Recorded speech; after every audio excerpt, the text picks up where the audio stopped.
Hoy vamos a ver el capítulo 24 de Salmos, pero antes de abrir la Biblia en ese pasaje, les voy a pedir que también lo abran en otro, antes que ese, que es en Primero de Crónicas. En Primero de Crónicas, porque vamos a Primero de Crónicas 13, porque hoy vamos a estar brincando entre ambos pasajes. Por favor, como tenemos mucho que ahondar acerca de esto, vamos empezando. Señor, te agradecemos el que tú estás aquí, Señor.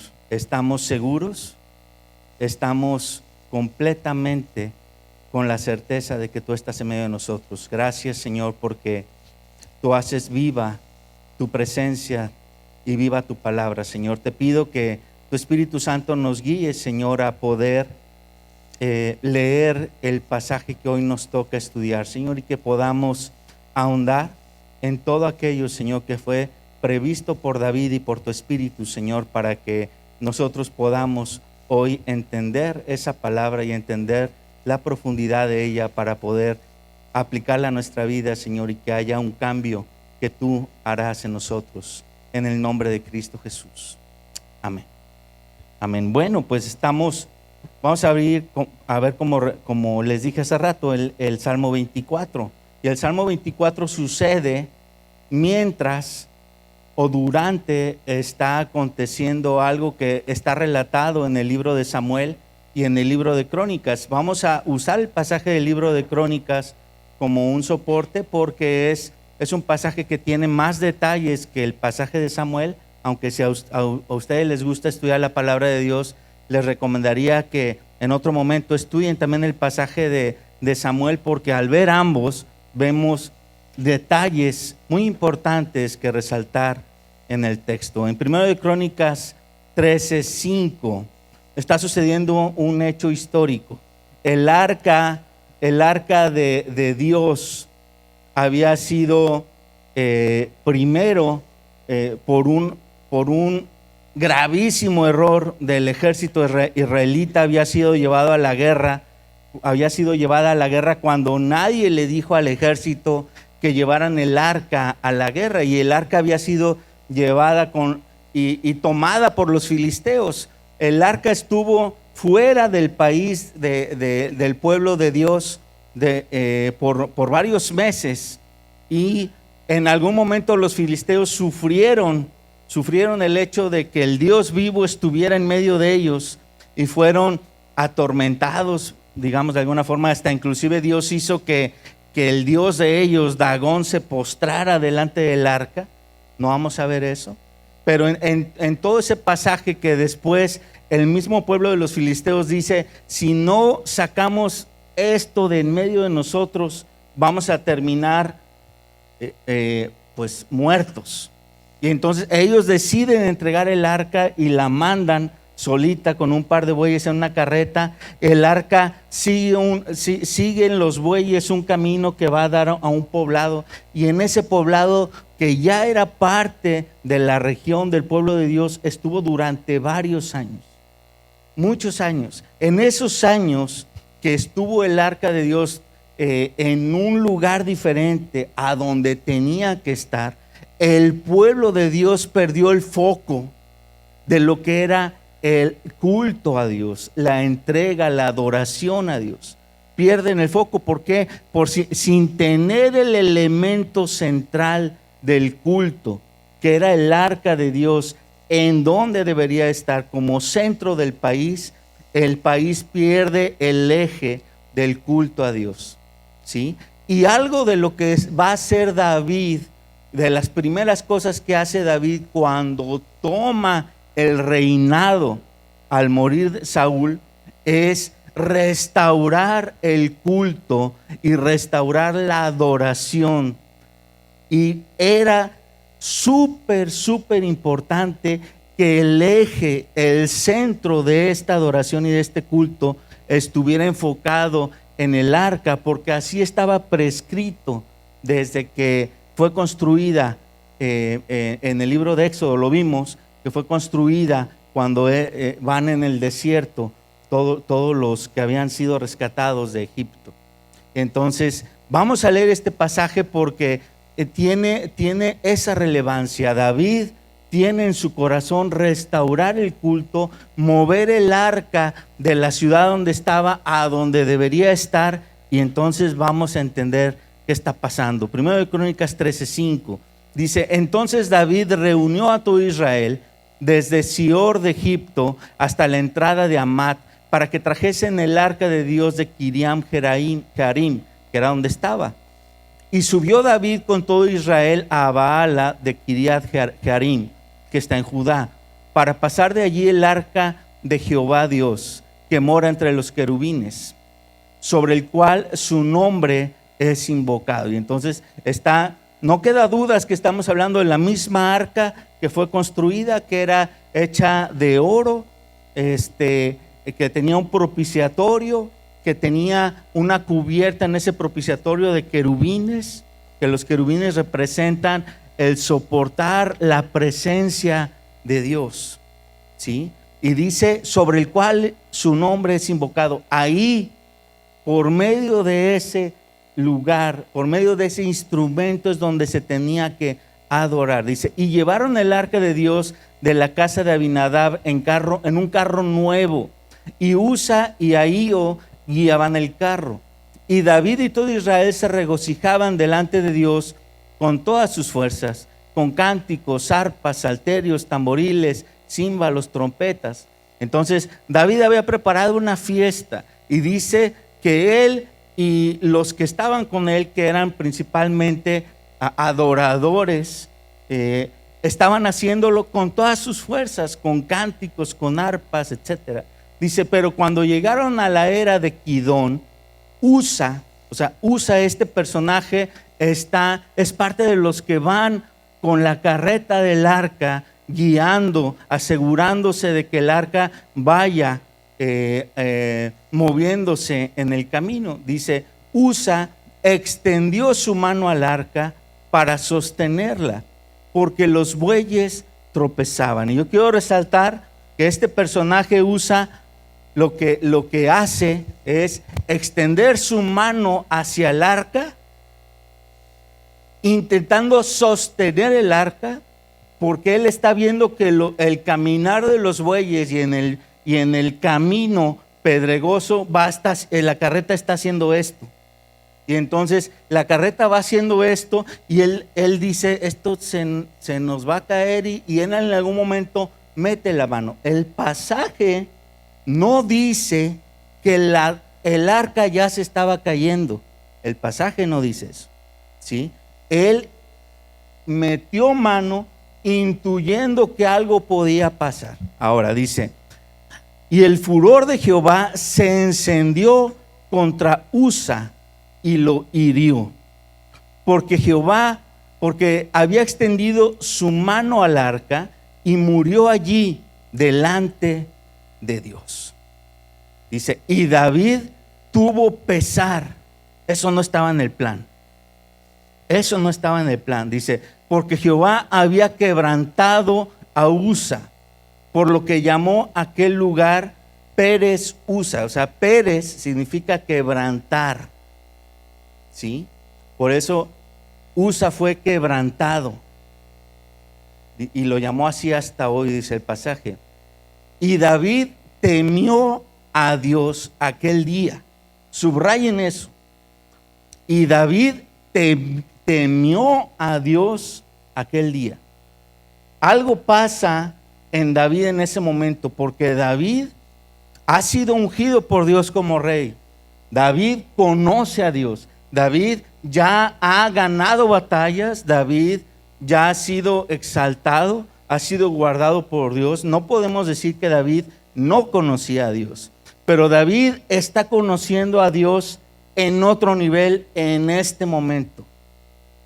Ah, caray, este Dios, mi Dios, es digno de temerle, y no en un temor solamente de reconocimiento, sino un temor de terror, porque una persona murió simplemente por tocar algo.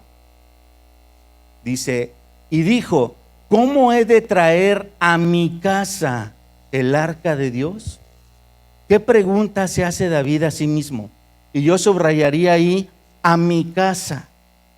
A mi casa, dice, y no trajo David el arca a su casa en la ciudad de David, sino que la llevó a casa de Obed-Edom, geteo.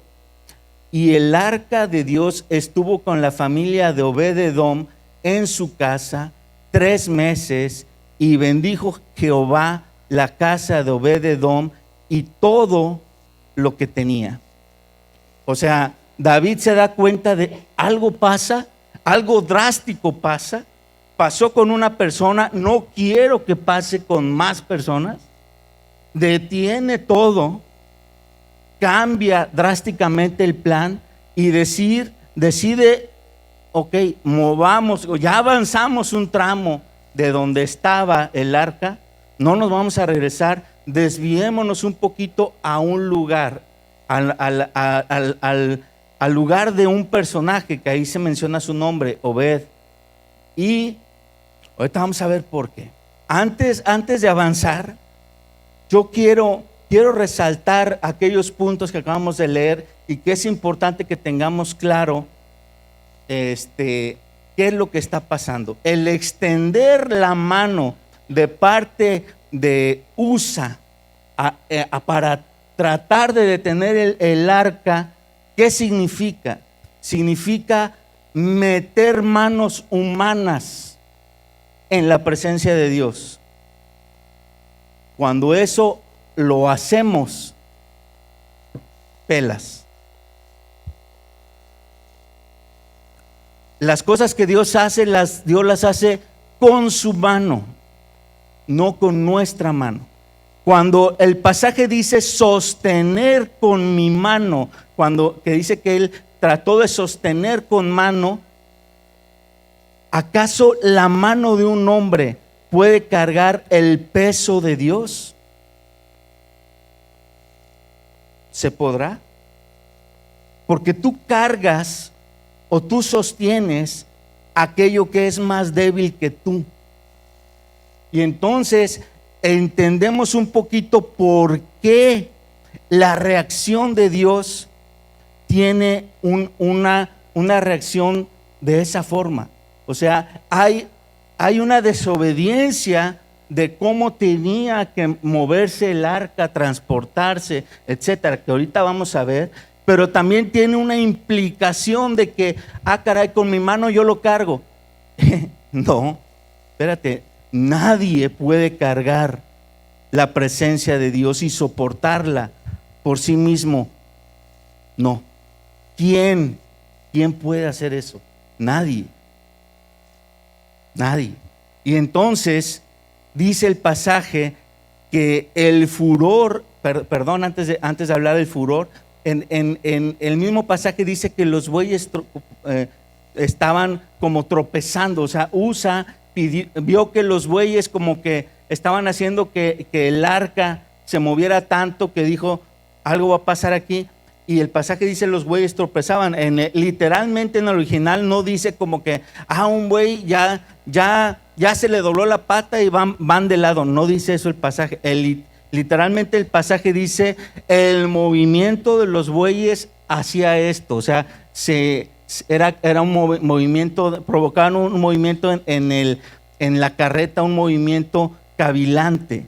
Y entonces, pero hay otro momento, porque todo esto está sucediendo en un momento en el que todo el pueblo está alrededor de la carreta llevando el arca.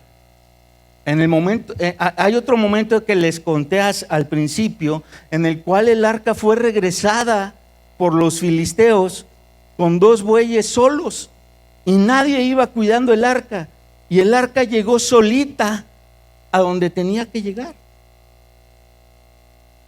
Ven el contraste. O sea, el arca de Dios, la presencia de Dios no necesita mano humana, ni depende del caminar de animales para llegar a donde tiene que llegar, cuando tiene que llegar y como tiene que llegar. El hecho de pensar que con mi esfuerzo yo lo hago más rápido, con mi esfuerzo yo lo hago mejor, siempre nos traerá problemas. Siempre nos traerá problemas. La reacción de Dios dice que el furor de Jehová, ese furor en el original es airarse. Y airarse en la palabra hebrea descrita es hacer esto.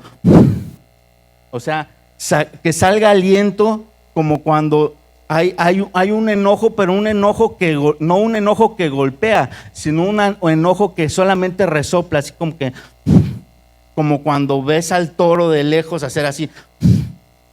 Pues, ¿qué haces, no? Córrele. Pero es impresionante la palabra que se usa para decir cómo Dios se enojó, porque Dios no tuvo que hacer caer un rayo, ni que se abriera la tierra, nada súper portentoso para que Usa cayera muerto. Simplemente el aliento del cuerpo de Usa cayó. Así, simplemente con esa expresión de Dios, la vida de Usa fue retirada. Dice, lo hirió. O sea, ese aliento hizo que su vida saliera de su cuerpo. Dice, y ese pasaje también dice que David temió a Dios. En el original, la palabra que dice temió es se llenó de espanto, tembló. No nada más, tuvo más respeto. No, se llenó de espanto, tembló. O sea, cuando tú has sentido temor en tu cuerpo, ¿qué sientes? Como escalofríos, ¿no? Sientes que caray, se me puso todo el cuerpo chinito de esto que acabo de ver, de presenciar, así me siento. Ese tipo de temor tuvo David. No fue nada más un respeto. Y entonces está conociendo a Dios en otro nivel, diciendo, ay, mi Dios es todo bueno para mí, pero si yo hago algo mal, entonces puede ser diferente su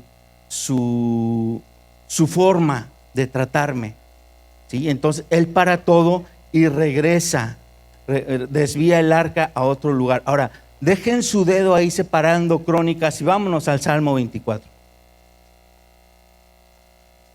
En el Salmo 24,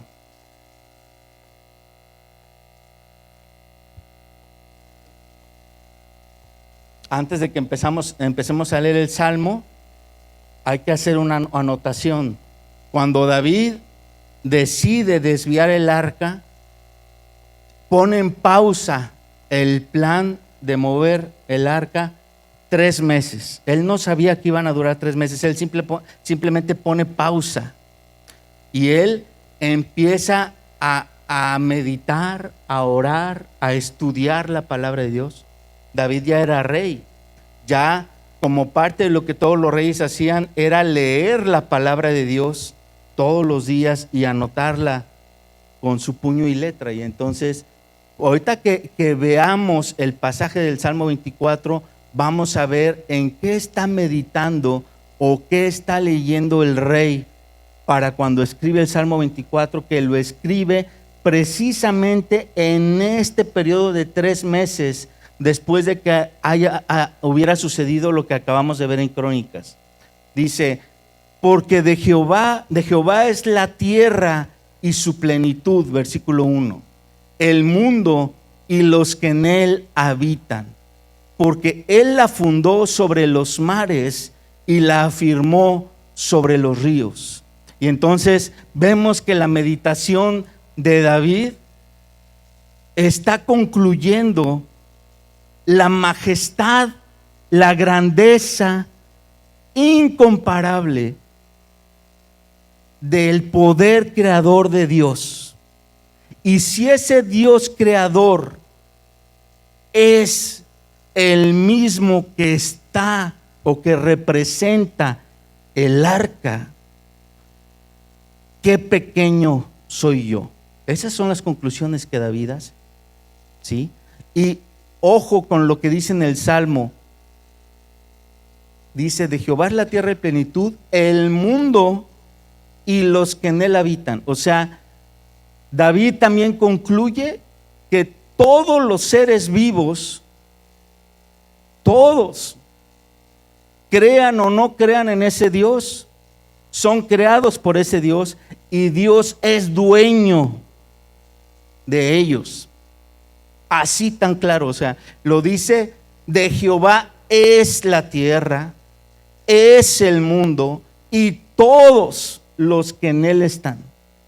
Todos.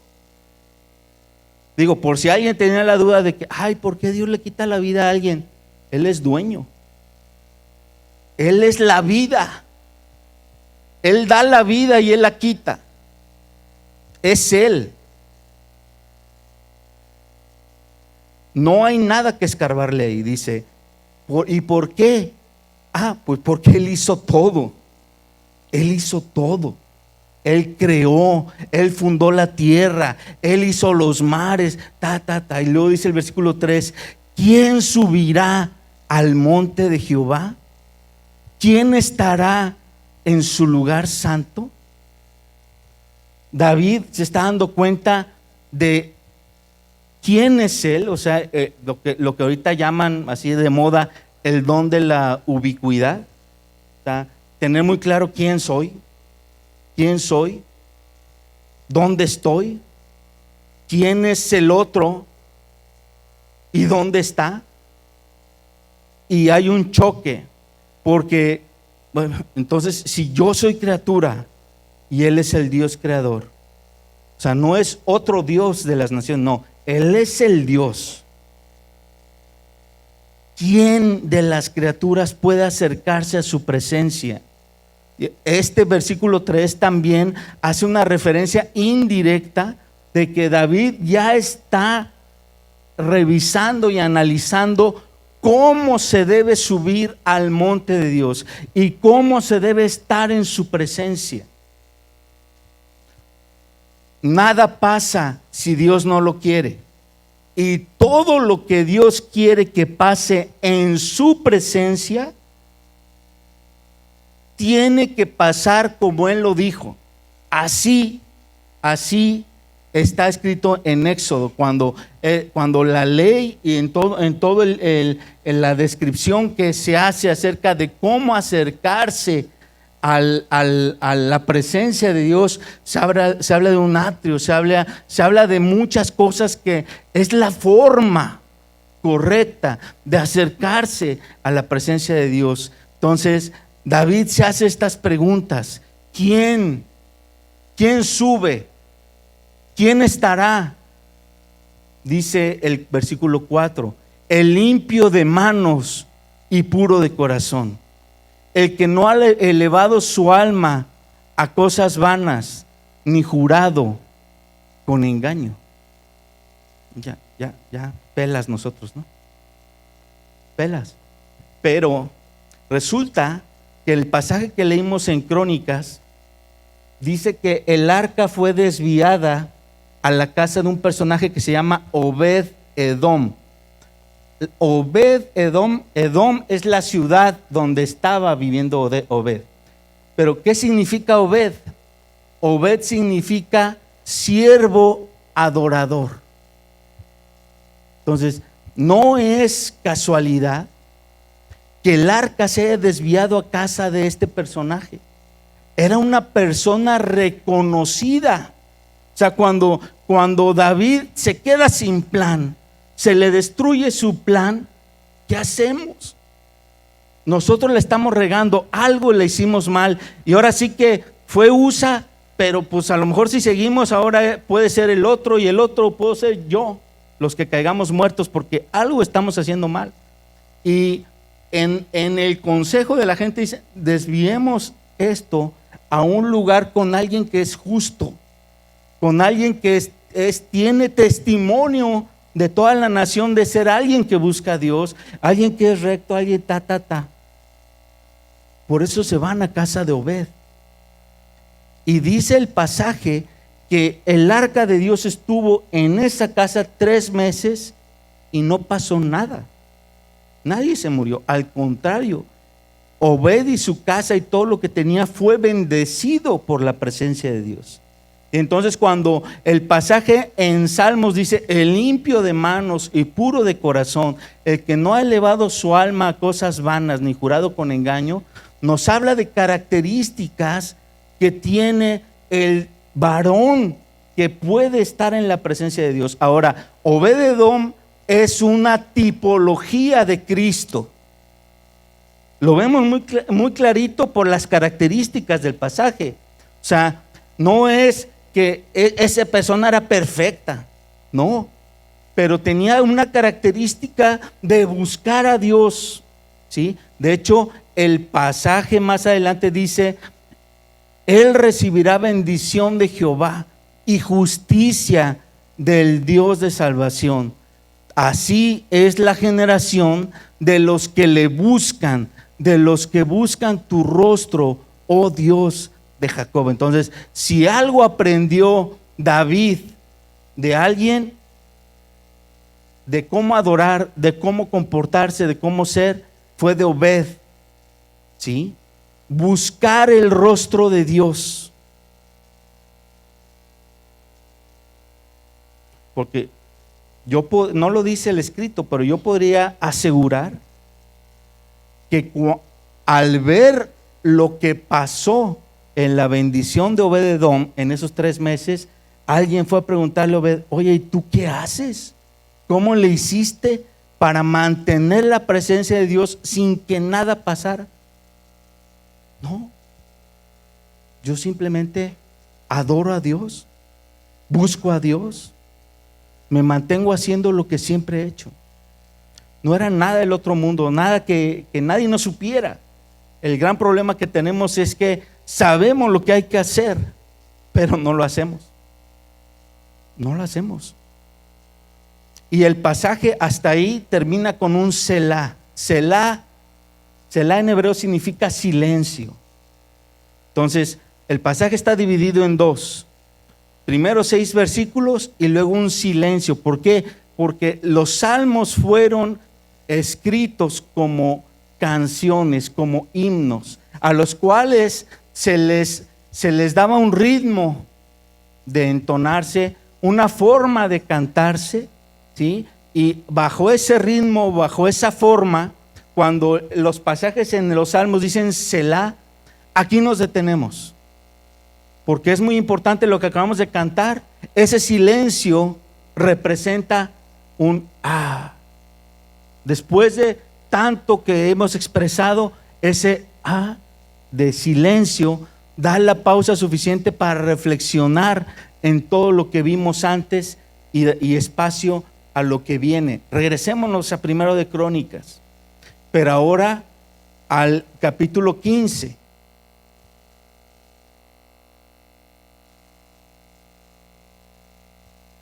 (15:1) dice: hizo David también casas para sí en la ciudad de David, y arregló un lugar para el arca de Dios, y le levantó una tienda. Bueno, aquí nos brincamos el pasaje donde dice que todo lo que pasó antes, pero estamos ya viendo después de que pasaron 3 meses, inclusive hubo una guerra con los filisteos en ese periodo de 3 meses. En algún momento después de esa guerra, David tiene un momento de paz, le llevan la noticia de que el arca está bendiciendo la propiedad de Obed-Edom, de que todo está muy bien y floreciendo con la presencia de Dios. Y después de todo lo que él acaba de vivir con la victoria, de todo lo que ha estudiado y reflexionado en oración, vean algo que empieza a suceder en David. Dice: arregló un lugar para el arca de Dios. El otro pasaje antes decía que él se le iba a llevar el arca a su casa. ¿Ven? ¿Notan la diferencia? la presencia de Dios no es exclusiva para David. Había algo mal en la forma de pensar de David. Él dijo, al principio él dijo, yo me la llevo y la tengo en mi casa, yo soy el rey. Ahí había un punto que cambió en este segundo fragmento. Dice, él se da cuenta, espérate, el arca tiene que tener un espacio, tiene que tener su lugar, y dice, y le levantó una tienda, como estaba descrito, que tenía que ser un tabernáculo, ¿sí o no? Que resguardara el arca de Dios. Dice, entonces dijo David, el arca de Dios no debe ser llevada sino por los levitas. Otra cosa que descubre David en sus lecturas y en su meditación, el error que habían cometido antes es involucrar a gente que no eran levitas, ¿sí? Y estaba escrito en la palabra que solamente los levitas eran los que tenían que ministrar en la presencia de Dios. Dice, porque a ellos ha elegido Jehová para que lleven el arca de Jehová y le sirvan perpetuamente. De hecho, en los pasajes donde se hace específicamente la descripción de cómo se tiene que mover el arca, porque el pueblo se estuvo moviendo durante esos 40 años, nunca decía que los levitas tocaran el arca. El arca tenía como una especie de argollas laterales de oro, por donde los levitas pasaban unas varas de oro, las metían ahí y con eso cargaban el arca sin tocar el arca. Y entonces así era como debía moverse. Dice, a ellos los ha escogido Dios para que lleven el arca y sirvan. Dice, y congregó David a todo Israel en Jerusalén para que pasasen el arca de Jehová a su lugar, el cual le había preparado. Y nos vamos a saltar hasta el versículo 11. Solamente quiero decir que entre el versículo 4 y el versículo 10 de ese texto se habla de todos los levitas que David organizó. David está aprovechando esto para reestructurar el ministerio de adoración y la forma correcta de darle culto a Dios. Y entonces en ese capítulo se describe cómo fueron organizados los levitas. Dice, y llamó David a los sacerdotes Sadoc y Abiatar. ¿Por qué a los sacerdotes? Porque los sacerdotes tenían que ser líderes de esos levitas en el ministerio. Dice, a los levitas Uriel y Asaías, Joel, Semaías, Eliel y Aminadab. Y les dijo, ustedes son los principales padres de las familias de los levitas, santifíquense ustedes y sus hermanos y pasen el arca de Jehová Dios de Israel al lugar que le he preparado. Entonces se reitera, se ha preparado un lugar especial, pero también se dice algo que en el pasaje anterior no se dice. David les dice, tienen que santificarse. O sea, nada de que mañana vamos a mover el arca, nos vemos todos a las 6 de la mañana, vénganse nada más con ropa para cargar.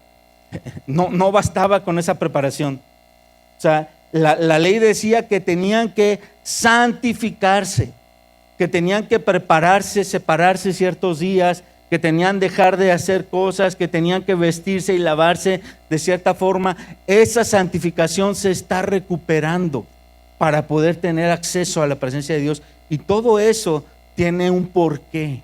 Dice, pues por no haberlo hecho así ustedes la primera vez, Jehová nuestro Dios nos quebrantó por cuanto no le buscamos según su ordenanza. Y entonces David dice, pues yo me equivoqué, pero también ustedes. Entonces todos nos equivocamos, porque si vamos varios en la bulla y estamos dándonos cuenta que estamos haciendo algo mal y nadie dice que se está haciendo mal, pues es cómplice de lo que está haciendo mal, ¿no? La primera vez, si había alguien levita y estaba ahí y sabía que no tenía que hacerse algo, es cómplice de la muerte del que partió. ¿Por qué? Por no decir que las cosas están haciendo mal. Ahora dice el 14, así los sacerdotes y los levitas se santificaron para traer el arca de Jehová, Dios de Israel.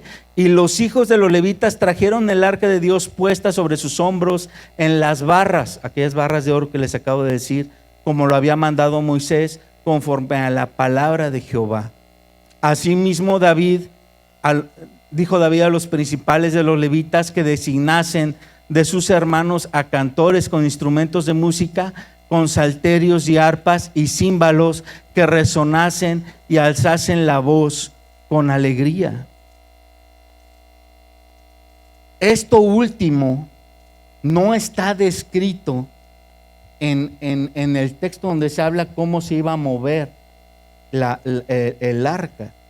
Al final del 15 dice conforme a la palabra de Jehová, y en el versículo 16 se anota algo que es algo nuevo y que David está incluyendo como parte del ministerio del arca, que es la alabanza, la forma de alabar.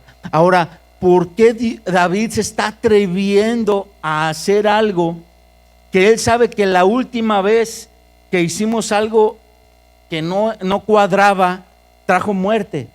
Porque David ya ha experimentado que en la alabanza y en la adoración se manifiesta y se mueve la presencia de Dios.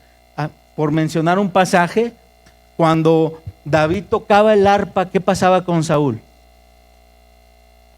Nada más por mencionar uno.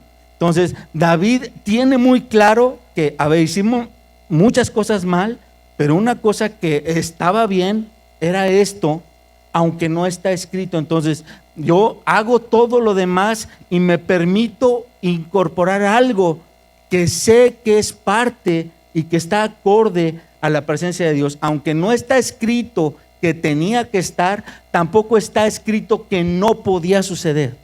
Ok, solamente para anotar y tener claro eso, ¿no?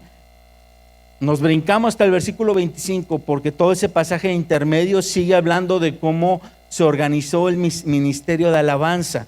Versículo 25 dice: David pues y los ancianos de Israel y los capitanes de millares fueron a traer el arca de pacto de Jehová de casa de Obed-edom con alegría. Algo que sí decían los pasajes originales era que tenía que entrar uno a la presencia de Dios en el tabernáculo con alegría. Y no decía cómo se expresaba la alegría. Podía ser solamente con tu sonrisa, con una forma de agradecer. Pero la música es alegría. Y entonces no choca con lo que dice el texto. Dice: ayudando Dios a los levitas que llevaban el arca del pacto de Jehová, sacrificaron 7 novillos y 7 carneros. Es otra característica. En la presencia de Dios tenían que hacerse sacrificios cada cierto tiempo. Dice 7 y 7. Y entonces lo único que está haciendo no tiene algo más profundo que decir, sino simplemente David aprovecha para sacrificar en el 7, que es número perfecto, 2 animalitos que habían sido declarados como animales puros, para poder solventar los años, todos los años en los que no se había hecho, simplemente para recuperar eso. Dice: y David iba vestido de lino fino, y también todos los levitas que llevaban el arca, y asimismo los cantores, y que Ananías era maestro de canto entre los cantores. Llevaba también David sobre sí un efod de lino. De esta manera llevaba todo Israel el arca del pacto de Jehová con júbilo y sonido de bocinas y trompetas y címbalos, al son de salterios y arpas. Pero cuando el arca del pacto de Jehová llegó a la ciudad de David, Mical, hija de Saúl, mirando por la ventana, vio al rey David que saltaba y danzaba, y lo menospreció en su corazón. Y todos sabemos lo que le pasó a Mical. Primero no puede tener hijos y después termina muerta, ¿no? Pero la realidad es que el pasaje dice que todo el pueblo iba adorando, todo el pueblo iba alabando. Algo que no dice este texto es que realmente no era todo el pueblo. En el otro texto, en el de Samuel, dice que iban como 30,000. Y yo meditando en esa diferencia, no es una contradicción, sino que simplemente esos 30,000 representaban a todo el pueblo. Era imposible tener, no sé, a tantos millones de personas en el mismo lugar al mismo tiempo haciendo lo mismo. ¿De acuerdo? Pero esas 30,000 personas debían representar lo que significaba ese momento. O sea, David escoge gente y la mayoría de esa gente eran levitas, eran gente que tenía que estar ahí, pero también no escoge a más gente o a todas las personas, porque es importante cuidar el momento y asegurar que todos los que estén haciendo lo que todos debemos de hacer: alabar y adorar a Dios. O sea, ¿para qué tener en el camino que va corriendo el arca alguien que está ahí? ¿Qué estamos haciendo aquí? Imagínense. O todos cantando y alabando y alguien con las manos cruzadas. Ya me cansé. No. En la presencia de Dios hay temor. Y David cuidó mucho eso. Que todos los que estén sepan a qué vinieron. Yo les voy a dar ejemplo. David se vistió de lino. David iba adelante. David iba danzando, mostrándole al pueblo. ¿Cómo?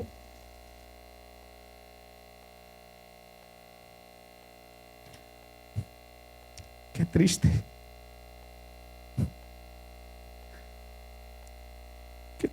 Qué triste cómo somos.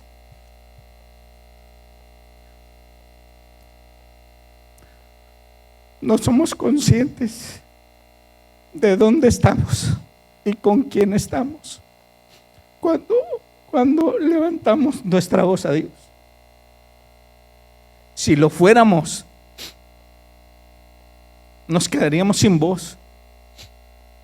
Nos dolerían las manos de aplaudir. No lo somos. Si lo pudiéramos ver en su gloria,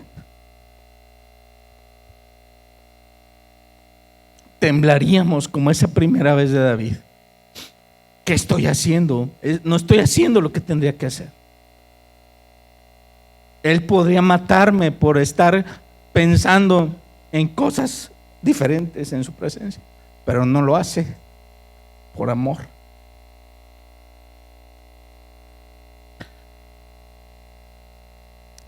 La gloria de Dios no se puede ver directamente, pero mientras más me enfoque yo en cubrir lo que cubrió David en este pasaje, me permite experimentar más esa gloria, esa presencia de Dios en mi vida. Si no, no. Porque Dios está, aunque tu mente no esté. Dios está. Ahora, vámonos al Salmo 24, versículo 7.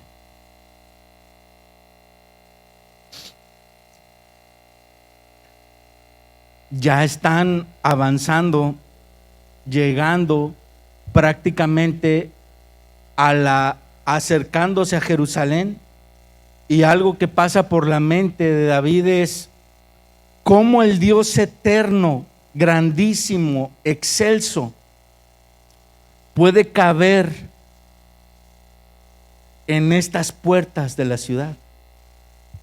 Y entonces el versículo 7 empieza así: alzad, oh puertas, sus cabezas, y álcense ustedes, puertas eternas, y entrará el Rey de la gloria. ¿Por qué dice entrará el Rey de la gloria? Porque David está muy consciente que el arca es la presencia de Dios. El arca no es Dios, pero representa la presencia de Dios.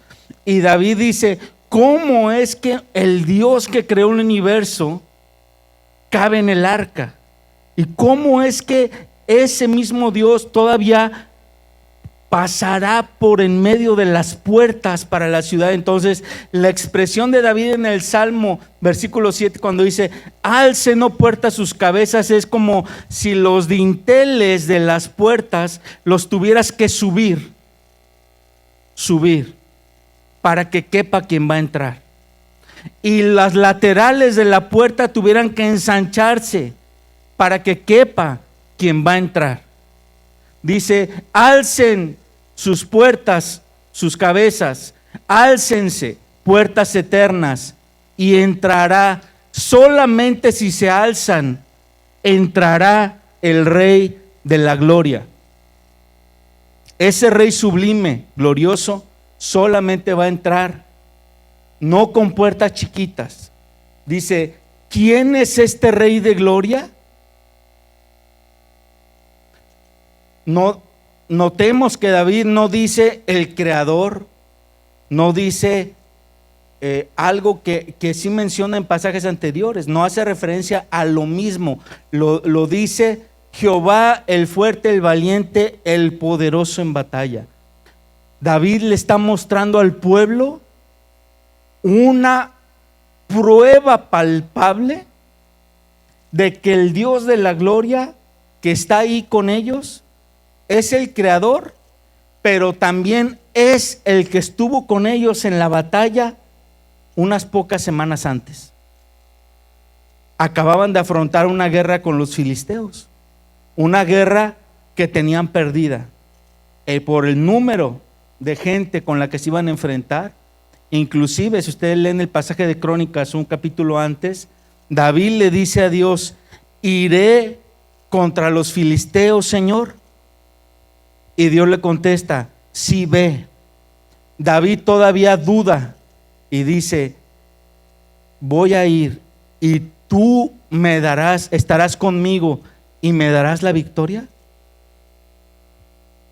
Hasta que Dios le dice: sí, yo estaré contigo y te daré la victoria. Es que David da el paso, y la gente que fue con él lo acaba de comprobar.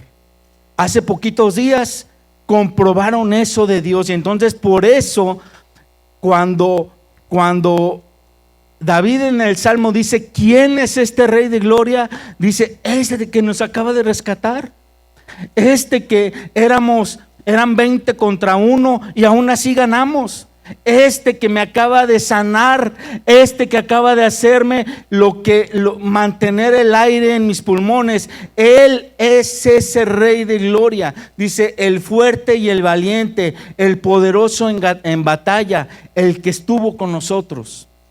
Es por eso la referencia de guerra que incluye David en este salmo. Y entonces dice: alzado puertas sus cabezas, álcense ustedes puertas eternas, y entrará el Rey de gloria. Nuevamente, ¿y por qué dos veces refuerza lo mismo? Porque es una reiteración, y entonces habla de la importancia de esto. Si ya hicimos la puerta grande, hagámosla más grande, porque nuestro Dios es mucho más grande. ¿Qué tan grande tenemos que hacer la puerta? Tú síguela abriendo, síguela abriendo, síguela abriendo. Eternamente síguela abriendo, para que entre el Rey de gloria, y cada vez entrará más de su presencia si la puerta es grande. Si la puerta es más grande, más de Dios entra. Por eso dice: puertas eternas, ábranse, ábranse. ¿Quién es este Rey de gloria? Jehová de los ejércitos. Y hace un énfasis de los ejércitos. Entonces le reitera al pueblo: no nada más de nuestro ejército, los que fuimos hace 2 semanas, ha sido de los ejércitos de Saúl, ha sido de los ejércitos de Moisés, ha sido de los ejércitos que acompañaron a Abraham, de los ejércitos con los que Dios ha estado y de los ejércitos con los que Dios estará. En todos los momentos y en todas las batallas, Dios es ese Dios que Él lleva y gana nuestras batallas, el de los ejércitos. Él es el Rey de la gloria. Queda muy claro que entonces en este pasaje David está haciendo una remembranza desde la creación hasta el momento que él está viviendo, dándose cuenta que es el mismo Dios en todas las eras, en los miles de años que han pasado, es el mismo Dios. Entonces significa que nosotros como pueblo estamos viviendo en su propósito porque Él lo permitió, no al revés. Este pasaje me deja ver que no es al revés. No es que yo vivo mi vida e invito a Dios a que participe en mi vida X tiempo de mi vida. No, nosotros fuimos incluidos en el propósito de Dios, y cuando aprendemos a vivir en ese propósito somos parte del plan eterno de Dios. Y cuando nos entendemos parte de ese plan, adquirimos una modalidad activa. Si no, no. Si no, yo puedo estar, pongámoslo en términos de fichas, yo puedo ser, ahí estoy como el ajedrez, ahí estoy, y soy un peón. Pues sí, pero pues ¿a poco me van a mover? ¿A poco me tengo que mover? Ni sé quién soy, ni a dónde voy, ni cómo me tengo que mover, porque no he entendido. No es al revés. Y menos si tú te quieres salir del tablero, ¿no? Y decir, yo mejor me voy a hacer mi propio ajedrez. A ver cómo te va.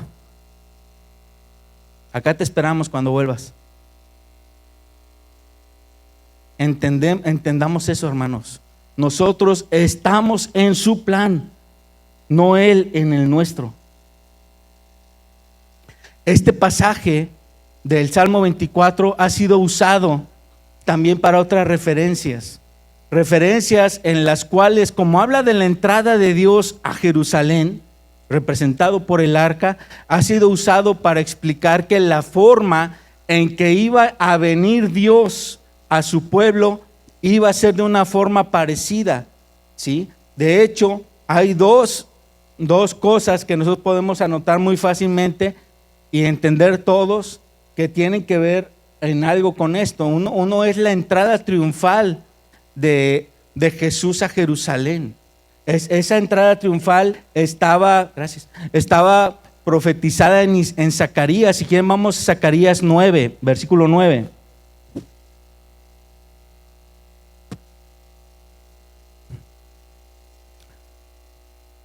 Zacarías está viviendo, 400 años después de David. 400 años después de David. Dice: alégrate mucho, hija de Sión, da voces de júbilo, hija de Jerusalén. He aquí tu rey vendrá a ti, justo y salvador, humilde y cabalgando sobre un asno, sobre un pollino, hijo de asna. Dice ahí tu rey. Subrayen eso, tu rey. Porque ¿quién era el rey para ellos? Lo acabamos de leer en el Salmo 24. Jehová de los ejércitos es el Rey de la gloria. Jehová de los ejércitos es el Rey de la gloria. Es obvio que no está hablando de David, porque repito, Zacarías está viviendo 400 años después de David. David ya estaba muerto. No está hablando de otro rey, está hablando del Rey del cielo, que va a venir a la tierra, y dice: entrará a Jerusalén sobre un pollino. Entonces, este es un pasaje contundente también de que Jesús es Dios. Jesús es Dios. Y Él iba a entrar por las puertas de Jerusalén. La segunda cosa tiene que ver, de hecho, con la segunda venida de Jesús. Pero cuando Jesús viene la primera vez, viene siendo Dios, pero también siendo hombre, manifestando la humanidad. ¿Sí? Entonces, la gloria de Dios no la vemos hasta que se manifiesta en la transfiguración con las 3 personas con las que se muestra su gloria, ¿no? Pero se ve a un hombre común y corriente que entra por las puertas de Jerusalén, que todos entran, pero en la segunda venida de Jesús, dice un pasaje en Tesalonicenses 4:16, que dice: porque el Señor mismo, con voz de mando, con voz de arcángel y con trompeta de Dios, descenderá del cielo. Está hablando de la segunda venida de Jesús. Sí, y esta segunda venida de Jesús vendrá con toda su gloria, en su gloria. Y lo que está diciendo este pasaje es: las puertas de Jerusalén nos van a quedar chicas. Se tendrán que romper las puertas del cielo para que Dios pueda manifestarse. Y Él romperá las puertas del cielo para dejarse ver en la segunda venida y llegará a Jerusalén. ¿Sí? Así. Ahora, hay otra cosa que quiero que veamos que está en el pasaje, ya simplemente para terminar. En este pasaje ya vimos el contexto histórico, ya vimos por qué David está describiendo las cosas como las describe, pero vamos un poco a la aplicación. Y la aplicación yo la quiero poner en términos de algo que tiene que ver con una forma en que nosotros nos vemos a nosotros mismos, y leyendo un poco una parábola. Vayamos a Lucas capítulo 8, la parábola del sembrador.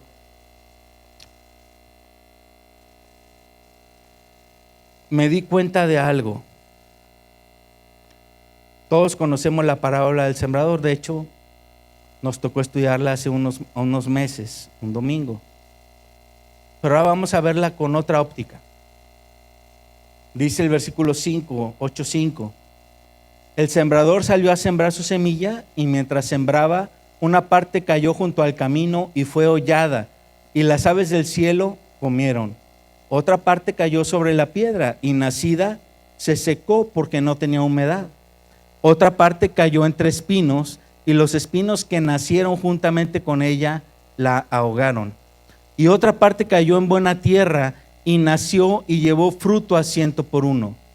Hablando estas cosas, decía a gran voz: el que tiene oídos para oír, oiga. ¿Quién de aquí tiene oídos para oír? Todos tenemos, pero muchas veces, aún teniendo no nada más uno, sino 2, no entendemos, ¿no? Dice: y sus discípulos le preguntaron, todos ellos tenían 2 orejas, ¿qué significa esta parábola? Y él dijo: a ustedes les he dado a conocer los misterios del reino de Dios, para los otros por parábolas, para que viendo no vean y oyendo no entiendan. Esta es pues la parábola, y Jesús la va a explicar. La semilla es la palabra de Dios. Ahora, ojo, la palabra de Dios, ¿estamos de acuerdo que es Jesús? Si no me creen, es lo que dice Juan 1:1. Él es la palabra. Él es la palabra.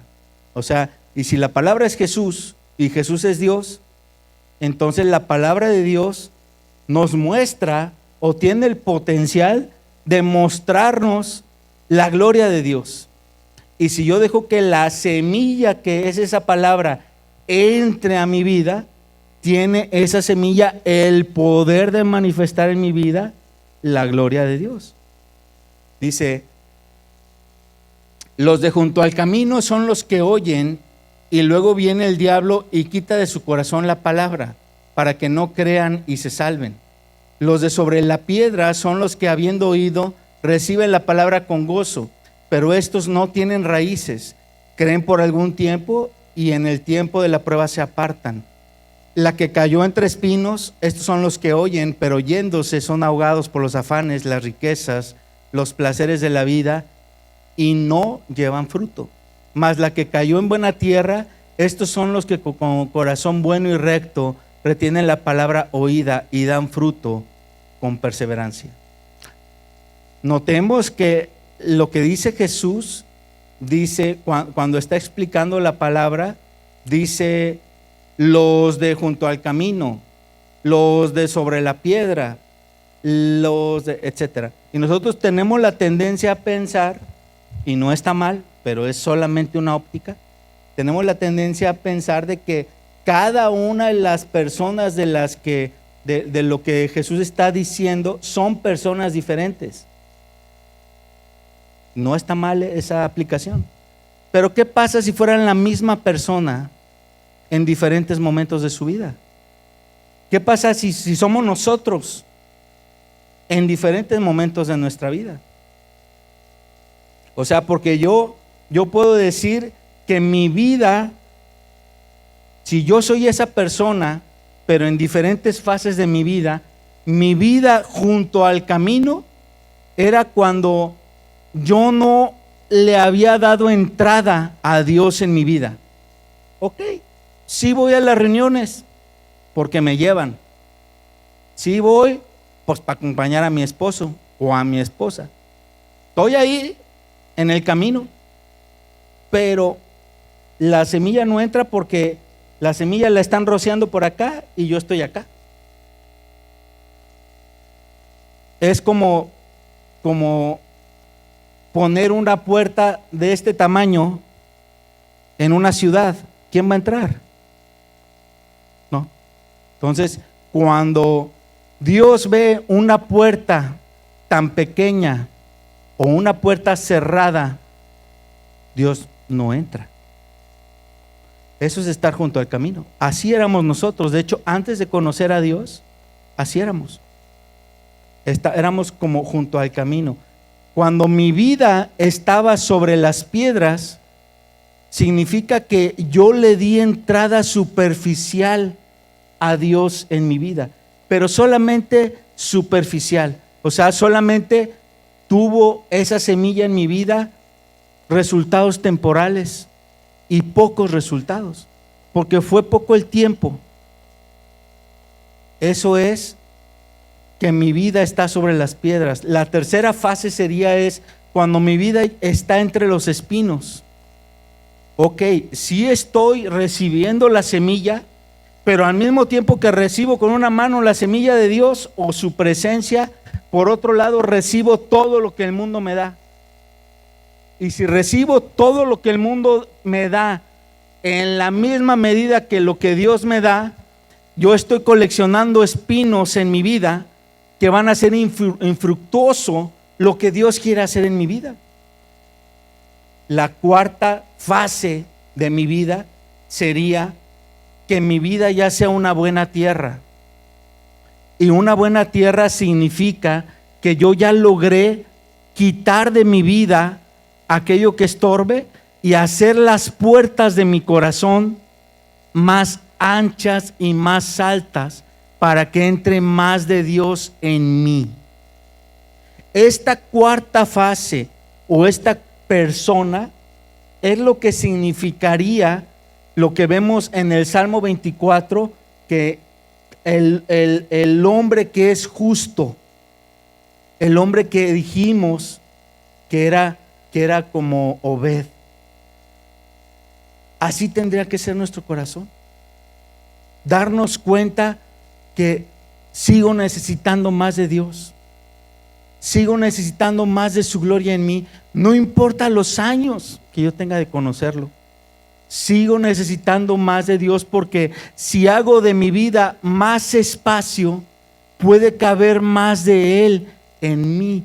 Y entonces eso significa abrir las puertas, hacer que la cabeza de la puerta suba en tu corazón. Tienes que hacer eso. Yo tengo que hacer eso. Todos tenemos que hacer eso en nuestra vida. Si queremos ver más de Dios en mi vida, comprobar su gloria, su presencia, sus bendiciones, mi vida tendría que ser así. Cada vez más espacio para Él en mí, para que Él pueda hacer su obra completa en mi vida. Amén.